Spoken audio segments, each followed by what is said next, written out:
এই নামধারী আহলে হাদিস, এই লামাযহাবী লেডিস মার্কা নামাজি, এদেরকে আমি লেডিস মার্কা নামাজি বলি। কেন?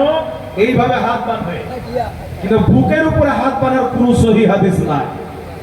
আমি চ্যালেঞ্জ করেছি, এখনো করছি, আমার বেঁচে থাকা পর্যন্ত কোন লামাযহাবী যদি বুকের উপরে হাত বাঁধার একটা সহিহ হাদিস দেখাইতে পারে 10 লক্ষ টাকা তাকে পুরস্কার দেওয়া হবে। আমার বেঁচে থাকা পর্যন্ত চ্যালেঞ্জ থাকলো, ক্ষমতা হবে না।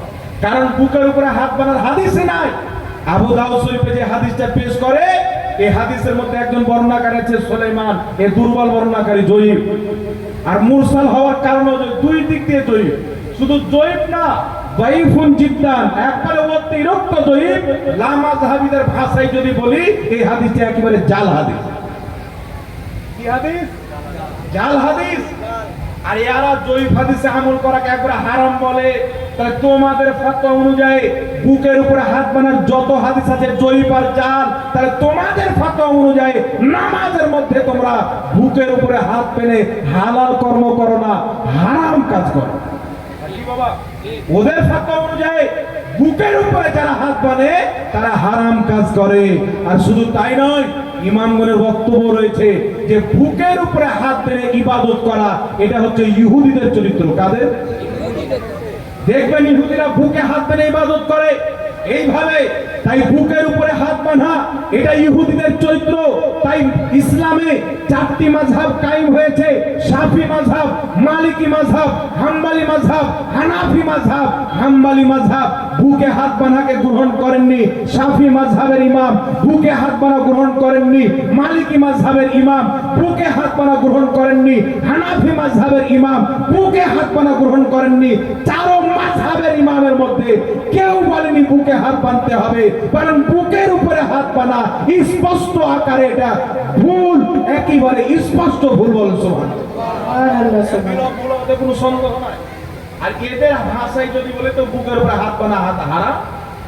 কেন? শুনেন, এই যে আমরা মাটি দিনা বিরাদর ইসলাম, মাইয়ে যখন মারা যায় তো মৃত্যু ব্যক্তিকে আমরা মাটি দেওয়ার সময় একটি দোয়া পাঠ করি, মিনহা খালাকনাকুম ওয়া ফিহা নুঈদুকুম ওয়া মিনহা নুখরিজুকুম তারাতান নুখরা। বলি কি বলি না?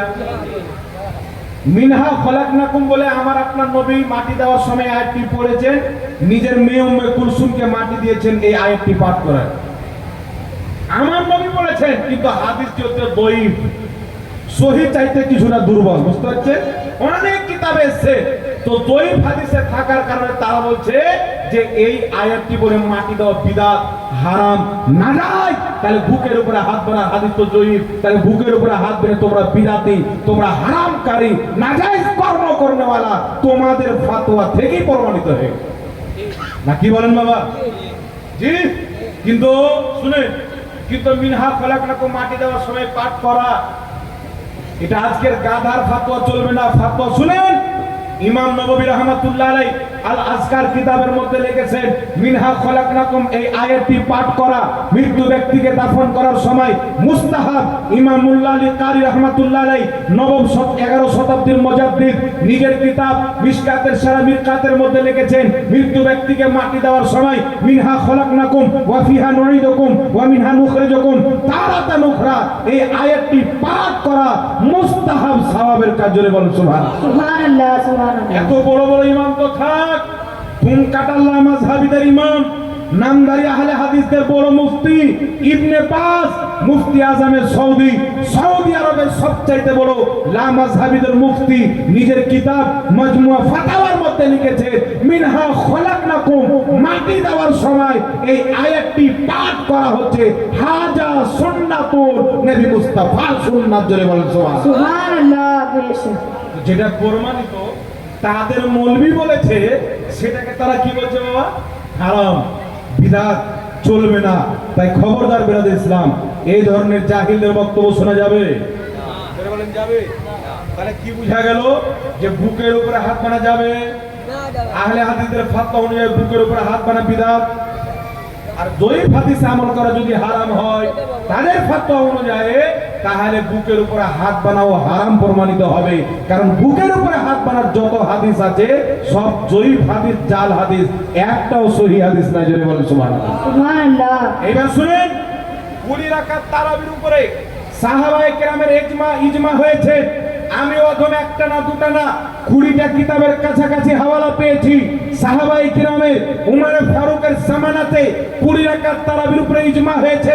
ইমাম ইবনে কুদামা রাহমাতুল্লাহ আলাইহি নিজের কিতাব আল মুগনির মধ্যে লিখেছেন, যেটি বেইরুত লেবানন থেকে ছাপা হয়েছে, স্পষ্ট ভাবে লিখেছে 20 রাকাত তারাবির উপরে সাহাবায়ে কেরামের উমর ফারুকের জামানাতে ইজমা হয়েছে। জোরে বলুন সুবহানাল্লাহ। সুবহানাল্লাহ, সুবহানাল্লাহ। ইমামুল্লাহ আলী কারি রহমাতুল্লাহ আলাইহি নিজের কিতাব মিশকাতের সারা মিলকাতের মধ্যে লিখেছেন 20 রাকাত তারাবির উপরে সাহাবায়ে কেরামের ইজমা হয়েছে। বুখারী শরীফের সারা উমদাতুল কারির মধ্যে ইমাম বদরুদ্দিন আইনি রহমাতুল্লাহ আলাইহি লিখেছে 20 রাকাত তারাবির উপরে উমর ফারুকের জামানায় সাহাবায়ে কেরামের ইজমা হয়েছে। শুধু তাই নয়, লামাযহাবিদের ইমাম নওয়াব সিদ্দিক হাসান খাঁ ভোপালী নিজের কিতাব আউনুল বারীর মধ্যে লিখেছেন 20 রাকাত তারাবির উপরে উমর ফারুকের জামানায় সমস্ত সাহাবার ইজমা হয়েছে। তো বুঝা গেল যারা সাহাবার ইজমাকে ভেঙে 8 রাকাত তারাবি পড়ে তারা সুন্নাতে আমল করে না, বিদআতের উপরে আমল করে। আর যারা 20 রাকাত তারাবি পড়ে তারাই আসল সুন্নাতে আমল করে। জোরে বলুন সুবহানাল্লাহ। সুবহানাল্লাহ। তাই ইমাম নববী বলছেন, ইলাম আন্না সালাতাত তারাবিহ সুন্নাতুন বিইত্তিফাকিল উলামাই ওয়া হিয়া 20 রাকাতান। তিনি বলছেন, জেনে নাও বিশ্ববাসী, 20 রাকাত তারাবির নামাজ হচ্ছে সুন্নাত। এই ব্যাপারে আহলুল ইলমদের ইত্তেফাক হয়েছে, ঐকমত হয়েছে। জোরে বলুন সুবহানাল্লাহ। সুবহানাল্লাহ।